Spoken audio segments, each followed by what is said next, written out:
So today we are going to discuss first of all the PLL IC and block diagram representation of PLL IC that is called as IC 565. ठीक, वो चीज हम लोग discuss करेंगे, उसमें उसका pin diagram and the block diagram representation, and after the completion of this we will derive one expression and the expression of lock-in range कि lock-in range आप कैसे कैलकुलेट कर सकते हैं। तो ये पार्ट आज हम लोग यहाँ पे डिस्कस करने वाले हैं, ठीक है। So starting with phase log low. So in the left hand side figure shows the pin diagram of PLL which is called as IC 565, and at the right hand side this is the block diagram representation of IC 565। तो ये जो block diagram है, तो इसके starting में हम unit के starting में जो ब्लॉक डायग्राम देखे थे दोनों लगभग सेम है। वहां पे आपका सिंपल ब्लॉक डायग्राम रिप्रेजेंटेशन था, यहाँ पे with the help of different pins we are designing the block diagram of PLL IC। ठीक, so as per this PLL IC it can be designed with the help of 14 pin DIP package। इस 14 pin DIP package के through आप इसको design कर सकते हैं pin diagram को, और it is also available in 10 pin metal can package. ठीक, so there are two forms of the PLL IC, one is 14 pin DIP package and second one is 10 pin metal can package। ठीक, ये दोनों form में available है, आप confuse नहीं होंगे। कई जगह हम लोग 14 पिन DIP पैकेज यूज करते हैं और कई जगह हम लोग 10 pin metal can package use करते हैं। ठीक है, so these are the two forms of the PLL IC। तो as per this pin configuration, with the help of pin number 1 we are supplying the negative voltage, and with the help of pin number 10 we are giving the positive supply voltage. तो जो supply voltage है किसके through आपको देना है, with the help of pin number 1 and pin number 10, जिसमें 10 आपको positive supply voltage के लिए आप यूज करते हैं, और पिन नंबर जो 1 है that is used for negative supply voltage. ठीक, pin number 2 and 3 is to be used for giving the input signal to the PLL। तो इनपुट सिग्नल आपको कहां से देना है, with the help of pin number 2 and pin number 3। Pin number 4 is used for the VCO output। तो जो भी VCO का आपका आउटपुट है, जैसे हमने ब्लॉक डायग्राम में पहले ही देखा था कि जो VCO का आउटपुट है that is connected with phase detector input. ठीक, तो जो VCO का आउटपुट है वो कहां से आप लेंगे, with the help of pin number 4, and pin number 5 is to be used as a phase comparator input और VCO आउटपुट, क्योंकि आपने देखा था वहां पे जो VCO का आउटपुट है that is connected with phase detector circuit और फेज कंपैरेटर सर्किट। तो जो भी VCO का आउटपुट होगा that is nothing but the phase comparator input होगा। तो पिन नंबर 5 हम लोग किस लिए यूज कर रहे हैं, फॉर फेज कंपैरेटर इनपुट और VCO output. With the help of pin number 6 we are giving the reference voltage to the circuit. ये जैसे यहाँ पे देख सकते हैं, this is the position for the reference voltage और the DC voltage, and somewhat the value of DC voltage of pin number 6 is equivalent to the value of voltage at pin number 7। तो इन दोनों pins में जो voltage होगा DC voltage, that DC voltage will be somewhat same। ठीक, with the help of pin number 7 we are getting the demodulated output, और it is also called as the VCO control voltage। तो जो VCO में आप input देते हैं, VCO में जो भी आपका इनपुट आता है that is nothing but the demodulated output। ठीक, तो जो भी डिमॉड्यूलेटेड आउटपुट है, जैसे यहां भी आप देखिए that output is connected with the input terminal of the VCO। ठीक, तो pin number 7 is nothing but the input for the VCO। Pin number 8 is used to connect the external resistance RT जैसे हमने पहले ही देखा बहुत important component है। Why, because with the help of this RT only we are modulating the value of current into the circuit. तो current की value आपको कितनी रखनी है, कितना चेंज करना है, that is to be controlled with the help of external resistance RT which is to be connected with VCO circuit. जैसे देखिए ये जो आपका VCO है इसके थ्रू ही आपका क्या कनेक्टेड है, पिन नंबर 8 और 9, जिसमें जो ये R1 रेजिस्टेंस है that is the external resistance, and जो ये आपका C1 कैपेसिटर है that is the external capacitor. So जो ये पिन नंबर 9 है that is used to connect the external capacitor to the VCO, and these components are also called as the timing components. क्या कहते हैं हम लोग इसको? Timing components. So here the value of resistance can be varied, but the value of resistance should be only in between 2 kilo ohm to 20 kilo ohm. This is the range of the resistance which can be used for the design of the PLL, or the resistance which is to be connected at pin number 8 of the PLL circuit. तो PLL circuit में जो आप register, external resistance use करेंगे, उसका range क्या है? In between 2 kilo ohm to 20 kilo ohm. इसी range में आप यूज कर सकते हैं. But you can use larger value of the capacitor. So you are free to connect any value of the capacitor, and in general we are connecting the larger value of the capacitor for storing the current. ठीक, तो capacitor के लिए आप free हैं, इसके लिए कुछ range नहीं है. बट रेजिस्टेंस है, उसके लिए रेंज क्या है? In between 2 kilo ohm to 20 kilo ohm. And pin number 11 to 14 are not connected. It is basically connected to make the PLL IC symmetrical, क्योंकि जो भी IC आपकी डिजाइन होती है that is symmetrical only. So for the symmetricity purpose only pin number 11 to 14 are connected, or in future we can use those pins also for any other type of the application. तो अगर धीरे धीरे जैसे ही इसमें invent और ज्यादा start होगा, और ज्यादा अगर आपके एप्लीकेशन ऐड होंगे, तो पिन नंबर 11 to 14 हम यूज कर सकते हैं. तो वो बात की बात है, जब उसमें रिसर्च होगा तो उसमें देखेंगे पिन नंबर 11 और 14, 11 to 14 का क्या यूज होता है. ठीक, अगर हम लोग इसके ब्लॉक डायग्राम में आए, तो जैसे देखिए जो ये फेज डिटेक्टर है, जैसे पहले हमने डिस्कस किया कौन कौन से कंपोनेंट है इसमें. First is phase detector. So this is your phase detector of PLL IC. Second one is low pass filter or the amplifier. You can connect either the low pass filter or the amplifier. So here this one is the amplifier, and the combination of this resistor and capacitor. ये जो register और capacitor का combination है, that makes a low pass filter circuit. तो जो PLL में लो pass filter connected है, वो किस फॉर्म में रहता है? In the form of this type of connection in low pass filter, जहां पे रेजिस्टेंस की वैल्यू फिक्स है. इन केस ऑफ द PLL जो आप लो पास फिल्टर यूज करते हैं, उस लो पास फिल्टर की रेजिस्टेंस की वैल्यू कितनी है? फिक्स है. And the value of that resistance is how much? 3.6 kilo ohm. तो कभी भी हम लोग कैलकुलेशन करते हैं across this low pass filter, so there you need to substitute the value of resistor as 3.6 kilo ohm only. तो in general आपको इस रेजिस्टेंस की वैल्यू नहीं दिया रहेगा. Only you need to calculate the value of capacitor, or the value of capacitor is to be given to you. ठीक, इन लो pass filter में कितनी वैल्यू ऑफ रजिस्टर है? 3.6 किलो ओम. और ये रजिस्टर और कैपेसिटर C2 क्या फॉर्म करते हैं? लो पास फिल्टर. क्या काम रहता है? जो हायर फ्रीक्वेंसी कंपोनेंट है उनको ब्लॉक करने के लिए हम लोग यूज करते हैं, and for pressing the frequency towards the locking condition. क्योंकि आपको इन जनरल PLL का वर्क क्या है? To maintain the lock into the circuit. ठीक, तो लॉकिंग कंडीशन के लिए हम लोग क्या करते हैं? हायर फ्रीक्वेंसी रेंज को हर एक पर्टिकुलर साइकिल में ब्लॉक करते जाते हैं, लोअर फ्रीक्वेंसी रेंज को पास करते जाते हैं, और धीरे धीरे एक कंडीशन ऐसा आता है कि आपको लॉकिंग फ्रीक्वेंसी जनरेट हो जाती है. This amplifier is mainly be used as a for the calculation purpose. जो VCO है उसमें हम लोग देखे थे रेजिस्टेंस एंड कैपेसिटर. तो these are the R1 and C1. In general the value of R1 and C1 will be given to you.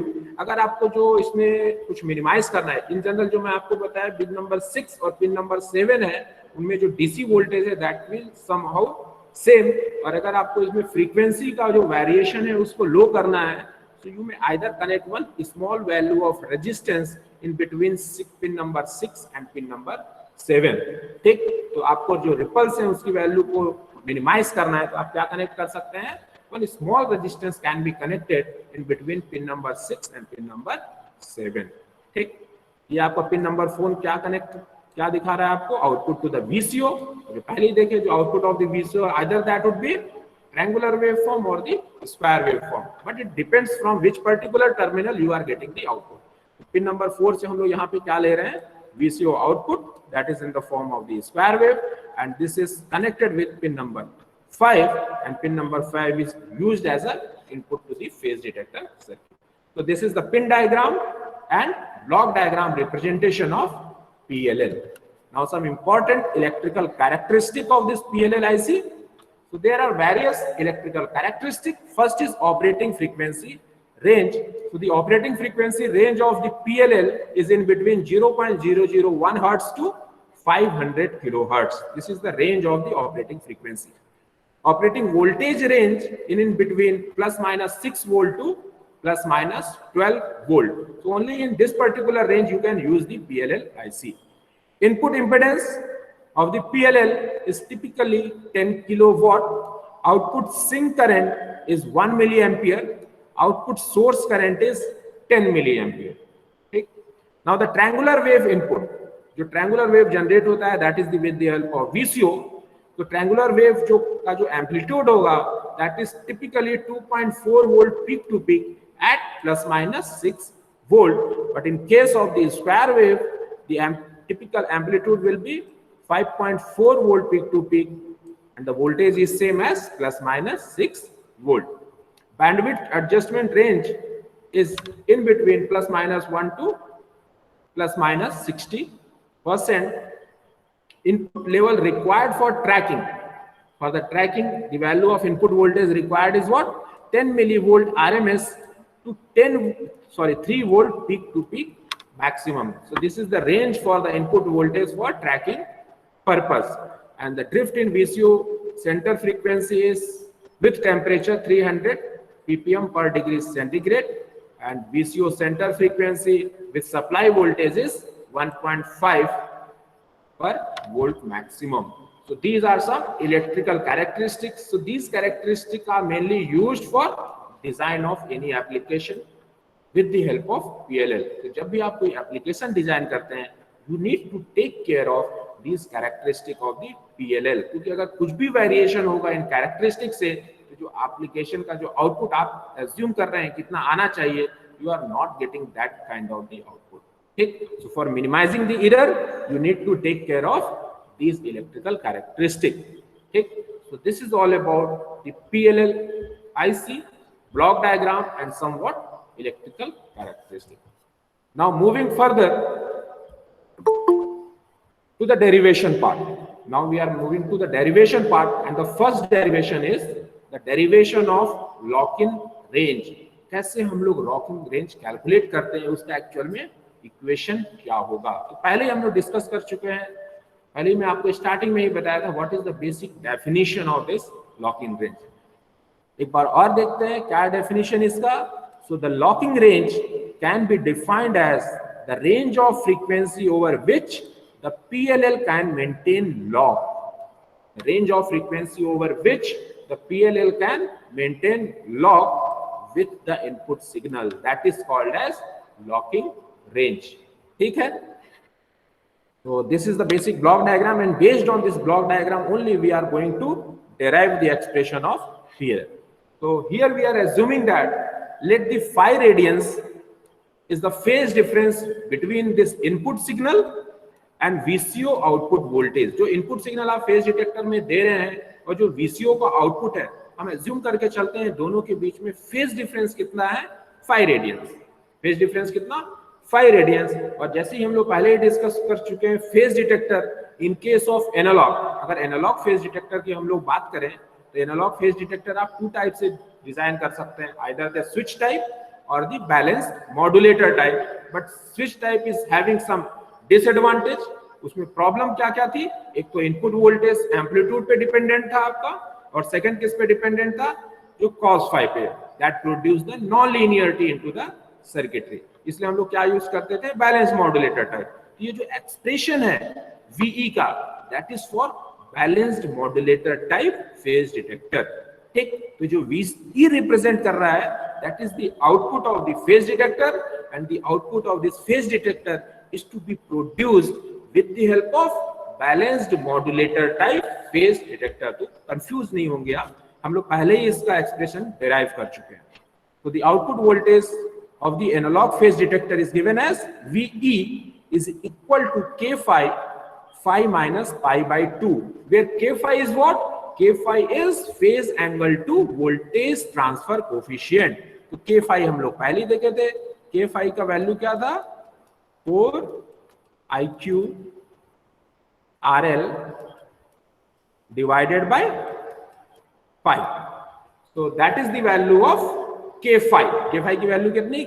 4 times of IQRL divided by pi. ये हम लोग डिस्कस, पर इसकी जरूरत नहीं है हमें इतने सारे वैल्यूज की।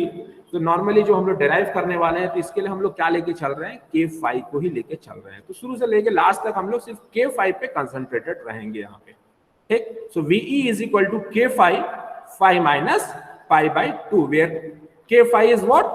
K5 is phase angle to voltage transfer coefficient of phase detector, ठीक। अब जो VE वोल्टेज है वो किसके थ्रू पास हो रहा है? With the help of low pass filter. Low pass filter क्या करेगा? हायर फ्रीक्वेंसी रेंज को ब्लॉक कर देगा, लो फ्रीक्वेंसी रेंज को पास कर देगा। उसके पास होने के बाद सिग्नल कहां जाएगा? To the amplifier input. Amplifier में क्या होने वाला है? एक्चुअल में जो सिग्नल है that will be amplified. Amplify होने के लिए आप उसमें गेन को मल्टीप्लाई करेंगे एम्पलीफायर का, ठीक। So here only, और जो गेन से मल्टीप्लाई होने के बाद जो सिग्नल जनरेट होगा that is called as the control voltage to the VCO, ठीक। जो भी आउटपुट सिग्नल मिलेगा कहां पे? इस पॉइंट पे, that is your control voltage. So what is the value of this control voltage? So control voltage will be gain multiplied bye error voltage. क्या है? Control voltage is gain multiplied bye error voltage. कैसे लिख सकते हैं इसको? A into VE. So where VE is what? VE is, already we have calculated the value of VE. VE is K5 into 5 minus pi by 2. So the value of control voltage is A into K5 multiplied by 5 minus pi by 2. So this is the value of control voltage which is to be used to give the input to the VCO. ठीक। अब control voltage का काम क्या है? हर एक particular cycle में जो आपका फ्री रनिंग फ्रीक्वेंसी है उसको उस डायरेक्शन में प्रेस करना है कि धीरे धीरे आप लॉकिंग कंडीशन में जाए, ठीक। यही इसका काम है कंट्रोल वोल्टेज का। तो जो भी आपकी इनिशियल फ्रीक्वेंसी होगी, कंट्रोल वोल्टेज अप्लाई करने के बाद नई फ्रीक्वेंसी में चेंज हो जाएगी, ठीक। नई फ्रीक्वेंसी मतलब अगर मान लीजिए आपका ये फ्रीक्वेंसी रेंज है यहाँ से यहाँ तक, ये आपका एक्चुअल लॉकिंग फ्रीक्वेंसी है, ठीक है। आपका स्टार्टिंग फ्रीक्वेंसी कहाँ था? F0 यहाँ पे था। तो जैसे ही आप कंट्रोल वोल्टेज अप्लाई करेंगे फिर आप किस कंडीशन में पहुंच जाएंगे? इस F1 कंडीशन में पहुंच जाएंगे। फिर सेकंड साइकिल में कंट्रोल वोल्टेज यहाँ अप्लाई होगा, फिर कहाँ पहुंच जाएंगे? F2 में। धीरे धीरे करके आप कहाँ पहुंच जाएंगे? इस FL कंडीशन में, ठीक। तो कंट्रोल वोल्टेज क्या काम करता है? VCO को उस डायरेक्शन में प्रेस करता है कि आपका जो आपका फ्री रनिंग फ्रीक्वेंसी है that is use can be converted into the locking frequency, ठीक। So now this control voltage VC shift the VCO frequency from its free running frequency to new frequency F और F1, जो भी आप उसको लेके चल सकते हैं। तो new frequency F will be what? F is equal to free running frequency plus kV into VC. kV into VC, where kV is what?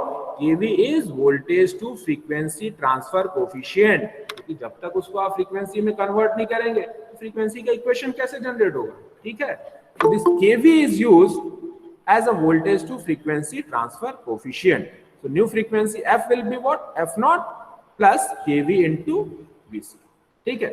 Now we are considering the situation when PLL is locked and on locking condition the value of signal frequency is what? Fs, ठीक। अब धीरे धीरे हम लोग क्या assume करते हैं कि एक ऐसी कंडीशन आ रही है जब आपका सिग्नल क्या हो रहा है? कंप्लीटली लॉक हो जा रहा है। एंड उस लॉकिंग कंडीशन में जो सिग्नल फ्रीक्वेंसी है उसकी वैल्यू कितनी है? Fs, मतलब वो जो न्यू फ्रीक्वेंसी है उसकी वैल्यू कितनी है? Fs. So now taking F is equal to Fs, so Fs will be what? F0 plus kV into Vc, ठीक है। अब यहां से आप कैलकुलेट कर लीजिए वैल्यू ऑफ Vc। जब यहां से Vc कैलकुलेट करेंगे तो ये F इधर चले जाएगा तो Fs माइनस F0 हो जाएगा और ये kV कहां चले जाएगा? डिनोमिनेटर में। तो यहां से हमने इस एक्सप्रेशन को कैलकुलेट किया। तो Vc will be what?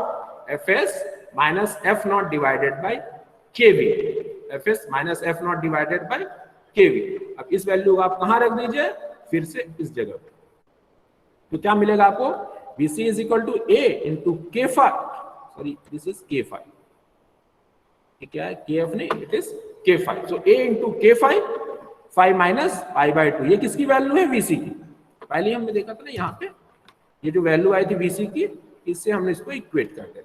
Vc is equal to A into K5 5 minus pi by 2. So that is equal to fs minus f naught divided by kv. ठीक है, ये अब इस k phi को नीचे लेके आते हैं तो क्या मिलेगा आपको, k phi इंटू ए, दोनों को आप नीचे लेके आ रहे हैं तो टोटल एक्सप्रेशन क्या हो जाएगा, fs minus f naught divided by a kv into k phi, that is equal to phi minus pi by 2. And यहां से और क्या मिलेगा, phi is equal to pi by 2 plus fs minus f naught divided by kv a into k phi. So this is the in general value of k phi. ठीक है, अब हम लोग क्या लेके चलते हैं, मैक्सिमम कितना चेंज हो सकता है, ये तो जनरल वैल्यू है, मैक्सिमम आप कहां तक जा सकते हैं, इसका रेंज मैक्सिमम कहां तक है, तो अब मैक्सिमम के लिए फिर से कैलकुलेट करते हैं स्टार्टिंग से. ठीक है, जो भी कैलकुलेशन हमने किया हुआ है उसको फिर से स्टार्टिंग से देखते हैं for maximum change into the value of phase.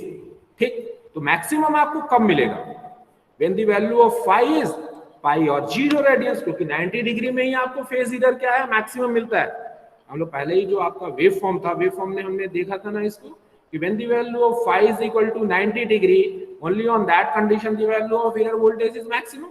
ठीक, तो phi is equal to 90 degree कब जनरेट होगा, जब इस इक्वेशन में, कौन सी इक्वेशन में, यहाँ पे phi की वैल्यू क्या हो, या तो 0 हो जाए तब आपको माइनस पाई बाई 2 मिल जाएगा, या तो ये पाई हो जाए, अगर पाई मिलेगा तब भी आपको क्या मिलेगा, plus pi by 2.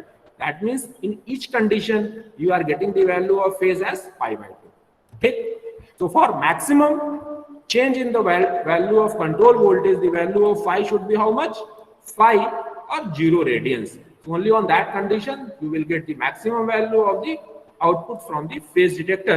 And on that condition, what is the value of maximum error, error की वैल्यू कितनी हो जाएगी, plus minus k phi into pi by 2. Plus minus हमने क्यों लिया है, जब इसकी वैल्यू पाई है तब आपको प्लस पाई बाई 2 मिल रहा है, जब वैल्यू ऑफ phi की वैल्यू 0 है तो आपको क्या मिलेगा, minus pi by 2. That's why it is plus minus k phi into pi by 2. तो ये किसकी वैल्यू है, VE की value. This is the value of VE कब, when the value of phi is pi और 0 रेडियंस. ठीक है, based on that what is the value of VC, तो VC हमने पहले देखा, VC is equal to what, A into VE. यहाँ पे VE क्या है, VE मैक्सिमम है ना, VE मैक्सिमम, ये यहाँ पे क्या था, VE मैक्सिमम वैल्यू है, VE maximum. So VC will be what, तो जो भी A है इसको A से मल्टीप्लाई कर दीजिए, तो VC maximum is equal to plus minus A into k phi into pi by 2. यहाँ से हमने लिया है सिर्फ गेन की वैल्यू को मल्टीप्लाई करने के बाद, तो कितना मैक्सिमम स्विंग होगा फ्रीक्वेंसी में. So maximum frequency swing will be, ये किस टाइप से, final frequency f is equal to free running frequency f naught plus kv into vc. ये हमने पहले ही देखा ना कि जैसे ही आप कंट्रोल वोल्टेज अप्लाई करेंगे तो vco क्या होगा, फ्री रनिंग फ्रीक्वेंसी से न्यू फ्रीक्वेंसी में चेंज हो जाएगा. तो स्विंग हम लोग क्या बोलते हैं, new frequency minus starting frequency. तो ये जो f माइनस f नॉट है that is called as the swing. कहां से आया ये, इसी फर्स्ट जो इनिशियल एक्सप्रेशन था वहां से हमने इसको लिया है. जब f नॉट को इधर लेके जाएंगे तो क्या मिल जाएगा, f minus f not. So f minus f naught maximum will be what, कब मिलेगा मैक्सिमम, जब कंट्रोल वोल्टेज आपका मैक्सिमम होगा. ठीक है, और already we have calculated the maximum control voltage. ठीक, so f minus f naught maximum is equal to kv into vc maximum, or it can be written as f naught plus minus a kv k phi into pi by 2. ये कहां से आया, ये यहाँ से VC maximum की value रखने के बाद. ठीक, तो f naught plus minus a into kv into k phi pi by 2, or it can be written as f naught plus minus del fl. ये जो वैल्यू है that is called as change in locking frequency. ठीक, इसको क्या बोलते हैं, change in locking frequency, क्योंकि जो फ्री रनिंग फ्रीक्वेंसी वो आपकी फिक्स है स्टार्टिंग कंडीशन. तो इस फ्री रनिंग फ्रीक्वेंसी से जितना भी चेंज हुआ that is the change for the locking range, change for the locking frequency. तो ये जो वैल्यू है इसको हम लोग क्या बोलते हैं, डेल fl. से final frequency f will be equal to what, f naught plus minus del fl. तो एक्चुअल में जो लॉकिंग रेंज क्या है, either that will be in negative direction and positive direction. तो दोनों डायरेक्शन के लिए टोटल चेंज क्या होगा, twice of del fl. So twice of del fl will be what, pi by 2 को यहाँ से इधर लेके जाइए, तो प्लस माइनस ए इंटू के वी के फाई इंटू पाई, और डेल एफ एल इज जो आपको वहां से मिला plus minus A K V K phi into pi by 2. So this is the expression for locking range, ठीक, लॉकिंग फ्रीक्वेंसी. ठीक है. So with respect to VCO free running frequency, the locking range is symmetrically located. किस type से located रहता है? Symmetrically. इसलिए आपने उसको क्या लेके चला है? Twice of del F L. तो कभी भी कोई भी बोले calculate the value of del F L, तो डेल और लॉकिंग रेंज, तो locking range will be what? Twice of del F L, not del F L only. ठीक, कभी भी रेंज की बात करें तो आप क्या कैलकुलेट करेंगे? Twice of del F L. Del F L सिर्फ कैलकुलेट करेंगे तो वो आपका रॉन्ग हो जाएगा. ठीक है, इस चीज को आप ध्यान में रखिएगा. तो बेसिकली फॉर आईसीपीएलएल पहले ही हमने देखा था voltage to frequency conversion factor KV की वैल्यू क्या होती है? 8 F not divided by V, where V is what? Change in supply voltage. V क्या है आपका? Change in supply voltage, that is plus VCC minus minus of V. ठीक है, वहां से हम लोग का डेरिवेशन वाला पार्ट कंप्लीट हो चुका है. ठीक है, डेरिवेशन वाला पार्ट कंप्लीट हो चुका है. अब हम लोग आगे बढ़ रहे हैं, उसको न्यूमेरिकल में कैसे अप्लाई करेंगे. ठीक है, या जो वेरियस पैरामीटर है एक्चुअल में वैल्यूज क्या क्या डिनोट करते हैं उस पर हम लोग कंसंट्रेट कर रहे हैं. ठीक, तो जो voltage to frequency conversion factor का जो फॉर्मूला था वो क्या था आपका? 8 F not divided by V, जहाँ पे वी क्या आपका बता रहा है? Change in supply voltage. तो सप्लाई वोल्टेज आपने यहाँ पे 2 सप्लाई वोल्टेज लिया है, एक पॉजिटिव सप्लाई वोल्टेज और दूसरा निगेटिव सप्लाई वोल्टेज. तो difference of positive and negative supply voltage is what? V. ये जो वी क्या है एक्चुअल में? पॉजिटिव और निगेटिव सप्लाई वोल्टेज का डिफरेंस है. ठीक, तो वहां से आपको क्या मिला? And the value of K phi is what? 1.4 divided by pi, where the value of A is equal to the value of gain is 1.4 and the value of gain is 1.4. तो इन values को आप ध्यान में रखेंगे solve करते समय. The value of K phi is 1.4 divided by pi and the value of gain is in general 1.4. अगर दिया हुआ है प्रॉब्लम में तो अलग बात, अगर दिया हुआ है तो आप वो यूज करेंगे, नहीं दिया हुआ है तो in general the value of gain is 1.4 in case of PLL. ठीक, अगर इन सब वैल्यूज को आप सब्स्टिट्यूट करें लॉकिंग रेंज की इक्वेशन में, इक्वेशन क्या हो जाएगा? Del F L is equal to plus minus first KV की value 8 F not divided by V, K phi की value 1.4 divided by 5 pi and the value of gain is 1.4 multiplied by pi by 2. And from there, the value of del FL is plus minus 7.8 F naught divided by V. So that is the value of locking frequency. So I hope that much part would be clear to all of you. So till now we have discussed about the pin diagram and block diagram representation of ICPLL 565. And after that we have discussed the derivation part of locking range. ठीक है. Now, based on this locking range, we have some problem. तो क्या question है? तो a PLL has a VCO with K naught is equal to 25 kilohertz per volt. F naught is 50 kilohertz. The amplifier gain is A is equal to 2, and the phase detector has a maximum output voltage swing is plus minus 0.7 volt. ठीक है, ये values आपको given. ये जो के not है यहाँ पे अलग अलग बुक के हिसाब से नोटेशन आपके अलग अलग है, इससे आप कंफ्यूज नहीं होंगे. एक्चुअल में ये क्या है? 25 किलो हर्ट्ज पर वोल्ट, मतलब F frequency divided by voltage. Actual में क्या होता है? Frequency divided by voltage is voltage to frequency conversion factor. और voltage to frequency conversion factor हम लोग पहले ही देखे क्या है? केवी. तो आप उससे कंफ्यूज नहीं होंगे क्योंकि के नॉट आपके डेरिवेशन में कुछ भी नहीं था. एक्चुअल में ये के नॉट क्या है? केवी को यहाँ पे डिनोट कर रहा है. ठीक, तो here the value of KV is what? 25 kilohertz पर वोल्ट.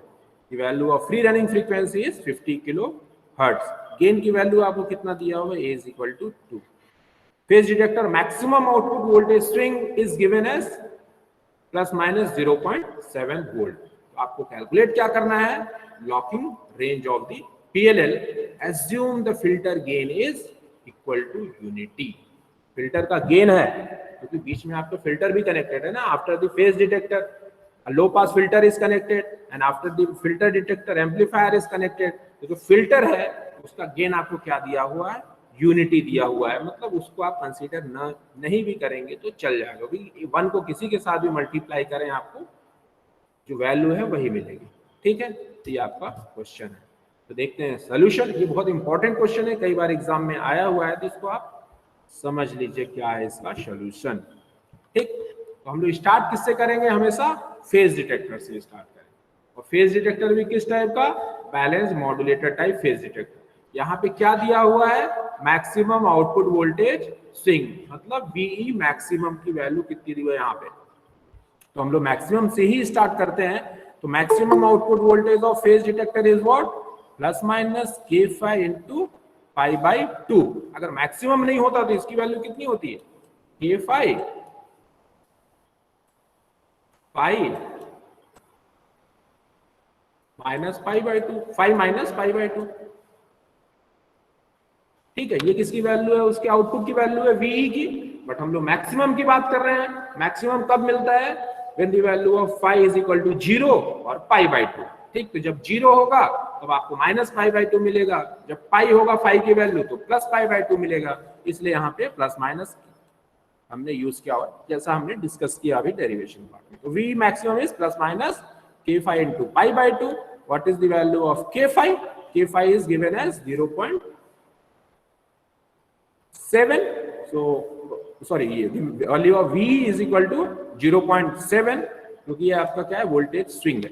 ठीक, sorry, this is the value of v max। तो k5 is equal to what, plus minus 0.7, ये इधर से आ जाएगा तो multiplied by 2 divided by 5, so this is the value of k5।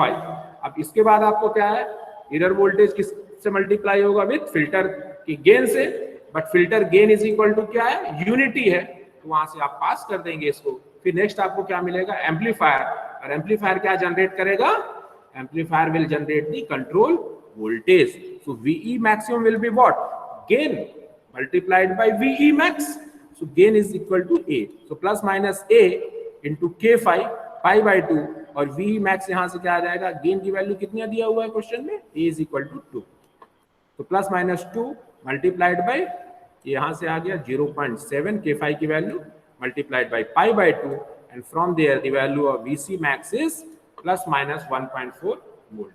vc max is what, plus minus 1.4 volt. ठीक है, maximum VCO frequency swing कितना मिलता है, स्विंग आपका क्या है, final frequency minus free running frequency या इनिशियल फ्रीक्वेंसी। तो f minus F not is equal to plus minus kV into VC max. ये कहां से मिला आपको, final frequency is equal to free running frequency f naught plus minus kV into VC max. ठीक है, ये चीज हमने देखा था यहाँ पे, इसको इधर ले जाएंगे तो क्या मिलेगा, f minus F not. So f minus f naught max is equal to kV into VC max. ठीक है, the value of kV जो मैं आपको पहले ही बताया, this is the value of kV. So kV is what? kV is equal to 25 kilohertz per volt, which is given. VC max क्या है, VC max हम लोग पहले ही कैलकुलेट कर चुके हैं, प्लस माइनस 1.4 वोल्ट। पूरी वैल्यूज यहाँ रख दीजिए, तो ये आ गया 25 किलोहर्ट्ज पर volt multiplied by this is 1.4 volt.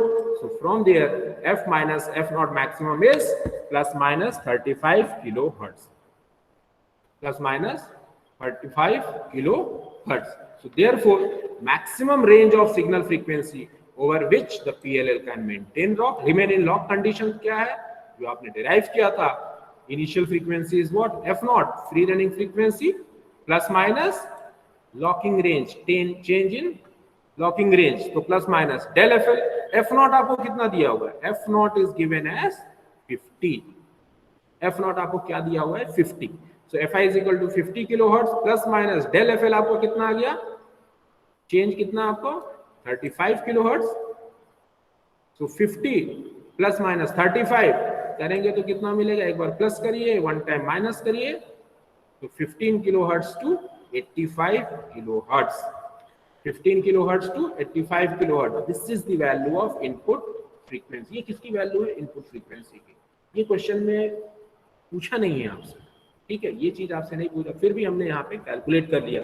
अगर कभी बोले कि what is the range of the input frequency, ठीक, जिसमें वैरी करेगा आपका लॉकिंग रेंज, तो 15 kilohertz to 85 kilohertz. But locking range क्या है? Locking range is twice of del F L. मैं आपको पहले ही बताया रेंज क्या है, negative as well as positive, दोनों डायरेक्शन में आपका चेंज कितना है, ठीक, तो that is equal to twice of del F L.